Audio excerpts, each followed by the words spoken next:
Goeiedag, baie welkom hier by ons gesprek rondom groeplewe. En dis so lekker om saam met julle te kuier. Ek is Arnie van Wyk. Ek anker hier in die Doksery tuinroete span, spesifiek by George. En dit is 'n voorreg om vandag saam met jou te kan kuier. Ons is die afgelope ruk besig rondom ons jaartema Marked by His Glory, Known by His Love. Ons gaan die hele jaar hieroor gesels en dan gaan ons 'n bietjie indelf in sekere aspekte van hierdie jaartema. En ons gaan so 'n bietjie kyk na spesifieke temas wat vir ons uitstaan en waaroor ons dan kan gesels, saam groei en saam leer. Nou so gepraat van gesels, dis nou 'n bietjie vandag se tema is gesprekke. Nou gesprekke dis vir ons almal belangrik. Dis iets wat ons almal van deel is. Ons almal is iewers in die dag, eintlik meeste van jou tyd, is jy iewers in 'n gesprek, nê. Een van die goed wat ons love om te sê is, jy weet, hoe lyk die gesprek rondom die braaivleisvuur? Jy het daai al gehoor, nê. Dit is een van die goed wat ons van hou om te sê. Wat is die gesprek rondom die braaivleisvuur? Want jy kan gesels met kollegas, jy kan gesels met mense elke liewe dag, maar dis daar eintlik in daai spasie waar, soos die Engels sê, you let your guard down.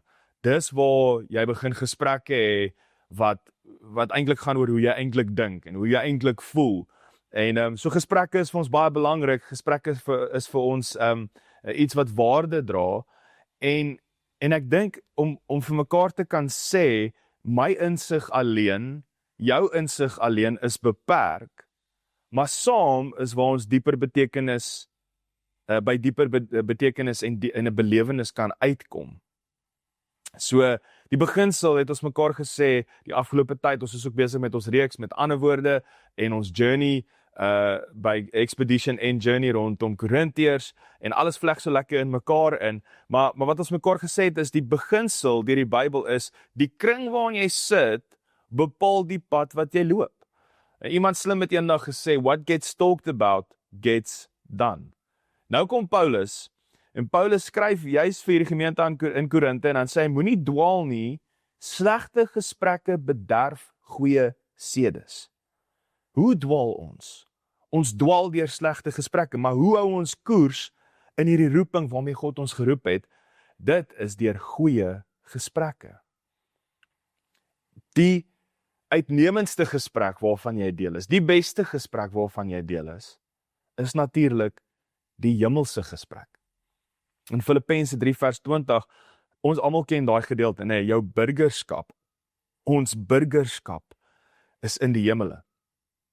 Maar toe het ons mekaar gesê, dis interessant as jy gaan kyk, in die King James, dan praat hy van our conversation is in heaven. So jy is deel van die gesprek in die troonkamer. En in Openbaring 5 vers 6, dan sien ons mos nou die lam op die troon, die lam heers, hy praat, hy roep, hy is besig om alles nuut te maak. En dan wil ek jou vat, Efesiërs 2 vers 6, nee, and God raised us up with Christ and seated us with him in the realms, in the heavenly realms, in Jesus Christ. Ons sien Christus op die troon, ons sien hy is besig om alles nuut te maak, maar nou is ons ook deel daarvan. Ons sit saam met hom in hemelse plekke. Dit is 'n baie interessante gedagte om aan te dink, nê. En ek wil jou vra, wil jy nie so 'n bietjie oomblik vat? Sommer hierso, ons gaan die video pause, dan kan jy so 'n bietjie in jou groep gesels. Jy sit waar jy sit, in die sienlike. Jy kan alles om jou raak, jy kan alles om jou sien, maar jy sit ook in hemelse plekke, in die onsienlike.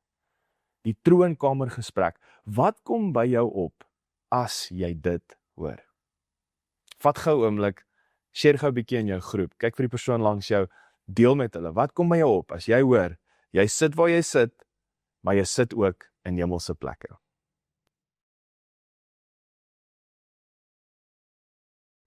So ons sit in hierdie troonkamer gesprek, ons sit in hemelse plekke, en ons is deel van die conversation. As ek praat van conversation, dan wil ek jou vat na Paulus wat aan die Korinte skryf in 1 Korintiërs 12, en dit is deel van ons jaar journey, dan sê hy nou vir hulle, nee, ek wys julle die uitnemender weg. Nou, dit is nogal interessant dat Paulus dit sal skryf, nee, as hy met hulle praat, dan sê hy vir hulle, ek wys vir jou die uitnemender weg, maar hy is nie daar nie.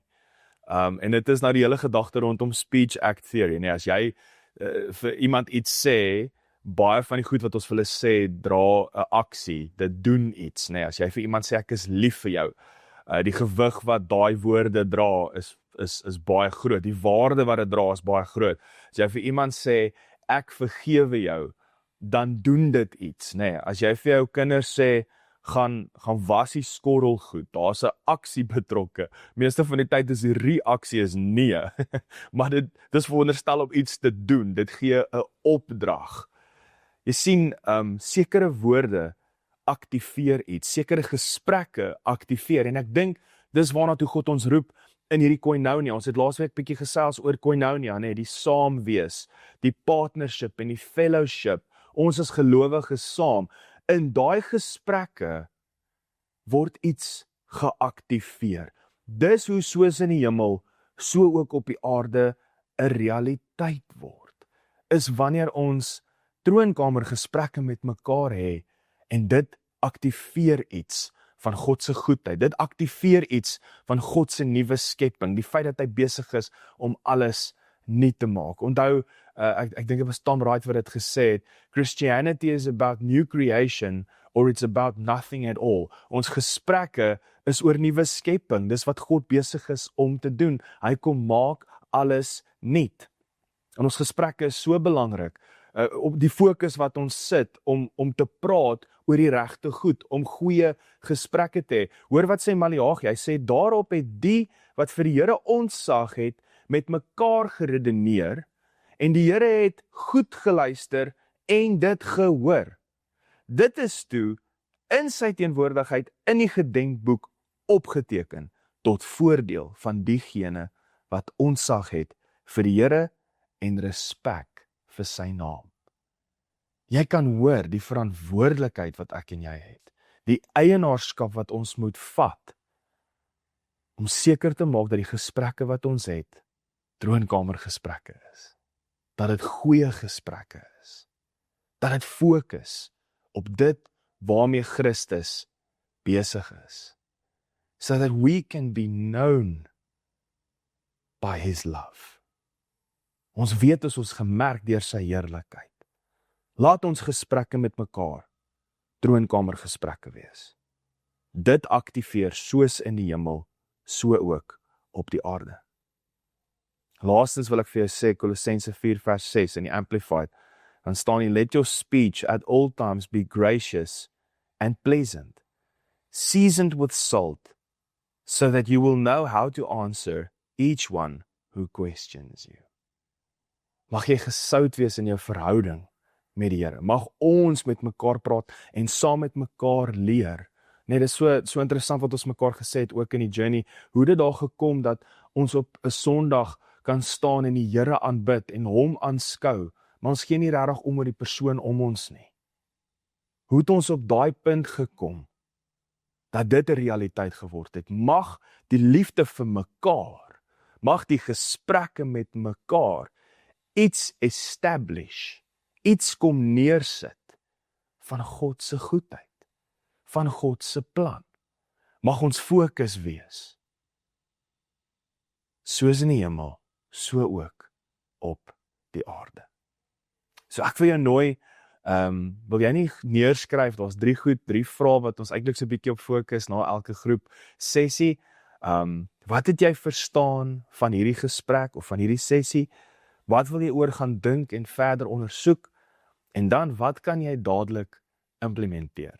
Wil jy nie 'n oomblik vat en dit sommer iewers neerskryf? Jy kan dit self op jou foon die nota oopmaak en dit sommer net daarin sit. So 'n bietjie oor dit dink en dan in jou groep verder gesels oor daai 3 goed spesifiek, of selfs iets wat net in hierdie gesprek by jou opgekom het wat jy graag wil deel.